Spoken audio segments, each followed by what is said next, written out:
Hello everyone. In this video, I am going to teach you Unit 3 of CPC, Civil Procedure Code, Code of Civil Procedure. The first topic is appearance of parties.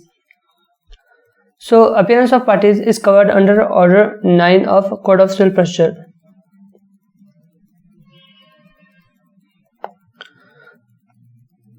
So, appearance, Rule 1 and 12, Rule 1 and 2, personally or pleader. So, the parties may appear either personally or pleader. So, at the stage of appearance of parties, the plaintiff and defendant both has to be present. The defendant can appear personally or by through his pleader. So, if the defendant appears personally, it is usually the judge asks him that whether he wants to appoint a pleader or he will represent his suit by himself. So, if the defendant submits that he wants to appoint a pleader, then he will be given time. So, whenever a defendant appears in the first date of hearing, usually 30 days of time is given to the defendant to file his written statement. So, what happens if neither party appears? If neither of the party appears, be it the plaintiff or defendant, if both don't appear during the appearance stage, then the suit is dismissed. What happens if only plaintiff appears? If only plaintiff appears and the defendant fails to appear on the date of appearance, then usually the judge checks whether the summons were duly served to the defendant. If the summons are not duly served to the defendant, then the court reissues the summons to the defendant. But if the summons are duly served to the defendant and the defendant is not present on the date of the hearing, then the WS of the defendant is taken as not filed, and further proceedings of the plaintiff is started. But what happens only if a defendant appears? So here in the Civil Procedure Code, it is written that if the only defendant appears and he denies the claim of the plaintiff, then usually the suit is dismissed. But practically that is not the case. Practically, only if the defendant appears, then he can file wakalat and take time for filing WS, and he will be given 30 days worth of time for filing WS. So, ex parte decrees. So, what is an ex parte decree or any ex parte order? Ex parte decree or ex parte orders are that orders which are given in the absence of the defendant. For example, if the defendant is not present during the appearance stage and after 30 days also he is not present, then his WS is taken as not filed. Or the defendant is not present in the first date of appearance itself, then the WS of the defendant is taken as not filed. So, what are the remedies to the ex parte decrees or order? To apply to court to set aside it by showing sufficient cause. So, under Rule 13, the defendant can set aside the ex parte decrees by showing sufficient cause, or he can go to appeal, he can apply for review, or file suit on ground of fraud. Here is one case law for the reference. So, this is the appearance stage. What is the next stage after appearance? Say if the defendant has appeared and he files his WS within 30 days. So, the next stage that comes is first hearing and framing of issues. So, in the framing, when the judge takes the plaint and takes the WS and he studies the both, and by reading both the pleadings of the plaintiff and the defendant, the judge frames issues. So, it is covered under Order 10 and 14. So, first hearing, Order 10, the day on which issues are framed is called first hearing. Issues meaning, issue is a point in question. Then framing of issues, Order 14, Rule 1, issue arises when a material proposition of fact or law is affirmed by one party and denied by other party. So, the court takes both the pleadings and decides which party has to prove what. So, it usually frames 4 to 5 issues, certain things asking plaintiff to prove and certain things asking defendant to prove. Material propositions. Propositions of law or fact which plaintiff must allege to show his right to sue and defendant must allege to constitute his defense. So what are the kinds of issues? There are two kinds of issues of fact and issues of law. So what are the issues of fact? Controversy between parties. For example, did the defendant conduct injure the plaintiff? Like that. Issues of fact may be whether the defendant is actually possession of the suit property or the plaintiff is in actual possession of the suit property. Whether the property is an ancestral property, whether the property is a self-acquired property. These are issues of fact. So what can be issue of law? Issue of law may be on maintainability, whether the present suit is maintainable before this honorable court, whether the requisite court fee was paid before this honorable court prior to filing this suit, etc. This may be the issues of law. So there is one case law for the reference. So what are the materials of framing of issues? The court may frame issues from following materials: allegations on oath by parties or pleadings persons on behalf of properties, allegations made in pleadings or in answer to interrogatories, documents produced by parties. So usually the issues are framed by considering pleadings of both the parties. Then court's power to frame, amend and strike issues. So after framing of issues, the matter is posted for evidence, and within that frame, if the parties are not satisfied with the issues, they can file an application for amendment of issues. And the court considers if the amendment is necessary, the court may amend or strike of the issue. If the both parties don't have any objections towards the issues, then the matter is posted for chief examination or evidence. So the next concept is examination of parties under Order 18. So examination of parties is nothing but evidence of the parties. Statement and production of evidence, Rule 2, by both the parties, oral arguments, if court permits, written arguments. Recording of evidence. So during the evidence stage, the parties, first the plaintiff has to produce his evidence. So the evidence is compulsorily by form of affidavit, and it is filed under Order 18, Rule 4. So your chief examination of the plaintiff or defendant, every chief examination has to be in the form of the affidavit, that is in the written format only. The plaintiff has to be, if, for example, say we are doing chief examination of the plaintiff, then the advocate of the plaintiff will file a affidavit on behalf of the plaintiff, writing all of his chief examination, and that is submitted to the court. The plaintiff is only asked his name, his age, and whether he has taken on oath and has written this affidavit and has dictated this affidavit by himself. Those questions are only asked to the plaintiff, and whatever he has written in the affidavit is considered as chief examination of the plaintiff. And then next comes the cross-examination of the plaintiff. The defendant can cross-examine the plaintiff. It is done orally. Next is marking of the evidence in the examination stage only. When oral evidence is completed before the cross, whatever documents the plaintiff has produced, he has to mark those evidence. Only marked documents are considered as evidence for that case. For example, say you have produced 10 documents while filing the plaint, but you only mark 5 documents. Only those 5 documents are considered as evidence. And only registered document is considered as evidence. Unregistered documents are not considered as evidence. And on that basis, the defendant will then cross. After defendant completes his cross, the defendant's chief examination is done in the form of affidavit. And similarly, the plaintiff and the defendant produces document and marks his document. And similarly, plaintiff can cross-examine him. The next important topic is discovery, inspection, and production of documents. So this is also very important. Inspection, say for example, like I said, possession. So in a suit for injunction, usually possession is seen.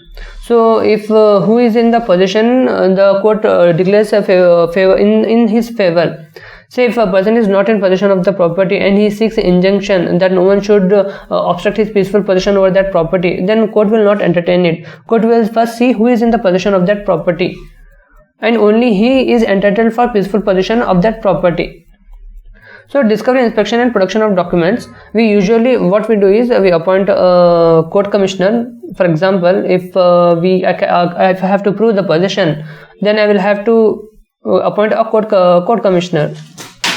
Similarly, there are many, for example, I have to seek a construction, that someone is constructing on my land, and I have to do inspection. Then I cannot orally say or produce any document for that. Even producing photos is not enough. So that time I need a person, like appointment of court commissioner. He will come and see or call for records. Like for example, in the case of maintenance, the husband has a government job, but he is not disclosing his income. What we should do? What the wife can do? So the wife can call for records. Or under Order Rule 17, she can file an application and call for records for the payment of slip.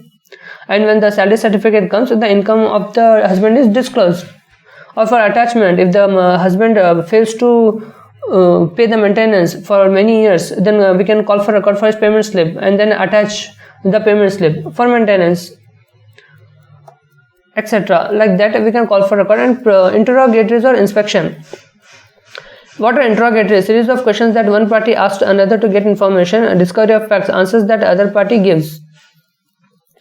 So the rules as to interrogatories: every party entitled to know nature of opponent's case but not evidence and name of witnesses. Interrogatories may be delivered in writing only once set. If don't relate to any matter, then deemed irrelevant. Courts leave necessary 7 days after filing application. Court decides if interrogatories are necessary. So this is also one aspect. By doing interrogatories, we can inspect and collect evidence, collect the information. Discovery and production of documents. Any party may apply to court to compel other party to produce documents. That is call for records. Court may, during pendency of suit, order any party to produce documents. Party should give notice to other party regarding inspection of documents. Other party within 10 days should reply to notice, stating time and place where a document to be inspected. If other party fails to produce documents, then it can't be used later as evidence. Non-compliance plaintiff. If a plaintiff non-compliance of plaintiff, then the suit is dismissed. And if not by the non-compliance of defendant, his defense is struck down. Admissions and affidavits. So under Order 12 and 19, admissions and affidavits are covered. Admission under Order 12.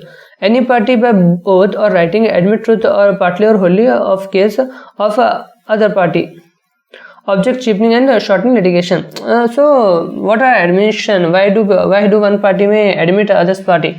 For example, in a partition suit, the plaintiff files a partition suit claiming that these properties are all ancestral properties, and the defendant agrees to that. Then to avoid lengthy litigation, the defendant will just admit that yes, the properties are all ancestral properties.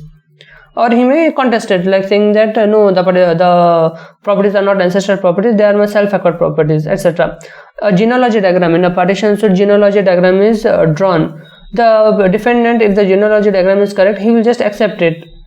So it is for the shortening of the trial, or shortening of the pleadings and shortening of the evidence. The defendant, the other party, will just admit to what is actually genuine, and it will not harm the case of the other.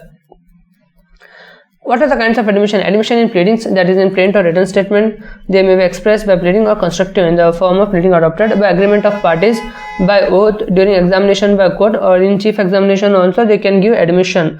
When the cross is done very good, if the advocate is very good in cross, opponent advocate, then he can take out admissions from the plaintiff. And then notice. So there is a case law for that. For the reference. Affidavit. Under Order 19, meaning a sworn statement in writing made under oath before authorized officer or magistrate. So what is an affidavit? Every civil document has to be made affidavit from the oath commissioner itself. So there are certain oath commissioners, certain advocates, notary advocates are appointed as oath commissioner, and you have to go to them and make an affidavit. So what is an affidavit? Affidavit is nothing but a sworn statement taking on oath. Any party, he can make an oath and make an affidavit. On that, the deponent signature is there. That is the party who is making the affidavit, his signature is there, and also the advocate representing the party, his signature is also there. It is attested by a notary. Affidavit should be verified or else court will reject it. False affidavit is punishable offence under section IPC in section 191. So there is a case law. The next is adjournment under Order 17. What is adjournment? Meaning, if sufficient cause shown, court may grant time to a party and adjourn the suit, max 3 times per party. Sufficient reason, sickness of party, sickness of witness, etc. And if not sufficient cause is shown, illness of a lawyer. For example, illness of a lawyer is not a sufficient cause to adjourn a matter. So usually the court is very liberal while adjourning the matter. The court does not prima facie just makes adverse order in the first hearing date itself. The court is very liberal while granting time. So that's that. Death, marriage and insolvency of party. So what happens after a plaintiff or the defendant dies, or he gets married, or he gets insolvent under Order 22? So what happens first on death of the party? In the death of the party, the suit is not prima facie abated. His legal representatives can come and present and file application under Rule Order 4, Order 22, Rule 4 for admission of filing of LRs. So the plaintiff or defendant, any party who dies, his LRs can file an application on ordinary Rule 4, and they are entered as legal representatives of that person. So this has to be done within 30 days of the death of the party, and after 30 days the suit is abated, but they can still come and file an application for limitation, for application to set aside abatement, and for an application for filing of LR. They can file 3 applications, and then also they can get entered their names. So once the names are once the I is accepted and LRs is accepted, then it is the duty of the plaintiff to file an amended plaint by entering correct LRs. Marriage of party. What happens when the party marriages? Of course, then not cause the suit to abate, decree passed against female member, then executed on her alone. It doesn't affect anything. The party himself is liable in after marriage. Insolvency of the party. What happens if plaintiff is insolvent? Suit shall not abate, of course, continued by assignee or receiver if they refuse to dismiss and the defendant awarded with cost as a debt from plaintiff. What happens if defendant is insolvent? Court may stay the suit. This is usually, insolvency of party is usually a matter in execution petitions, where we have a valid order in which we claim from judgment debtor money, and then the defendant gets insolvent. At that time, these all things come into picture. Withdrawal and compromise of suits. So of course the plaintiff has an option to withdraw the suit with the liberty to file a fresh petition. That submission is given. Is compulsory when the plaintiff is withdrawing his suit, then he has to give the submission that kindly allow me to withdraw the suit with the liberty to file a fresh suit. Only then he will be allowed to file a fresh suit. But if he only withdraws the suit, then he is not given permission to file a fresh suit on the same subject matter. So under Order 23, he can withdraw his suit. Plaintiff by formal defect or sufficient grounds obtain permission from court to withdraw suit and file fresh suit. If withdrawn without court's permission, they are liable to cost and precluded from filing suit if more than one plaintiff consent of all needed to withdraw the suit. Compromise petition under Order 23, Rule 3. So what happens when the plaintiff files a suit and defendants after appearing they come to a settlement? The plaintiff, like in example, most of the time in the partition suit, whenever a plaintiff files a partition suit and they bring a stay on that other people's property, other defendants' property, so that they cannot alienate those property, at that time, most of the time, the defendants come to settlement to the plaintiff and they mutually decide that yes, this much property is to be distributed to this party, and they mutually decide. At that time, they can file a compromise petition. They can first present a compromise draft, and if the judge accepts the draft, then they can file a full-fledged compromise petition, and on that compromise petition itself the judgment will be passed, and on that judgment itself the decree will be made. The next concept is judgment and decree. Under Section 33 read with Order 20. Section 33. After case has been heard, court shall pronounce judgment following with a decree. So judgment is different, decree is different. First, a judgment is pronounced. After arguments and everything, judgment is pronounced, and after judgment, a preliminary decree is drawn. Judgment. Court pronounces judgment in open court by fixing a day and giving notice to parties. May be pronounced within 30 days from conclusion of hearing, 60 days in exceptional cases. Contents. Concise statement of what are the contents of the judgment. There is a brief facts of the case. Then there is points for determination, then there is decision, and there is reason for such decision. Case law is there for reference. So what is decree? After judgment, within 90 days, a decree is drawn, meaning conclusively determines the rights of parties in regard to suit.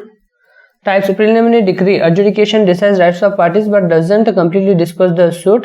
Final decree, no appeal filed in prescribed period, completely dispose of a suit, partly preliminary and partly final. decrees are there. So first a preliminary decree is drawn. After on that preliminary decree an FDP is filed. On that FDP final decree is drawn, and on that EP is made, and the final decree is conclusive. So what are the differences between decree and order? Decree is a final decision of court. Order is not final. Decree made after end of trial. Order is not made at any stage of the trial. Decree sets out rights and liabilities of parties, where order directs the parties. Decree is subject to appeal. Order may or may not be subject to appeal. Decree marks the end of the trial. Order further proceedings is necessary. Execution of a decree, EP. So a decree is drawn, final decree proceedings are completed, and final decree is drawn, and the defendant is not yet giving the possession. Then what the plaintiff should do? The plaintiff has to move to execution of the decree, EP. There is a fixed format of execution of a EP, execution petition, and that format has to be only used while filing an execution petition. Under section 3674 and under order 21, rule 10, an EP is filed. Meaning, enforcement of a decree or order by a process of court so as to enable the judgment creditor to recover the fruits of judgment passed in his favor. So judgment creditor and judgment debtor, actually decree holder and judgment debtor, these are the two words that are used in filing a decree. So decree holder is nothing but the one in whose favor the decree has been passed, and there is a judgment debtor against whom the decree has to be executed. So usually the decree holder files the EP against the judgment debtor. Modes of execution, delivery of property.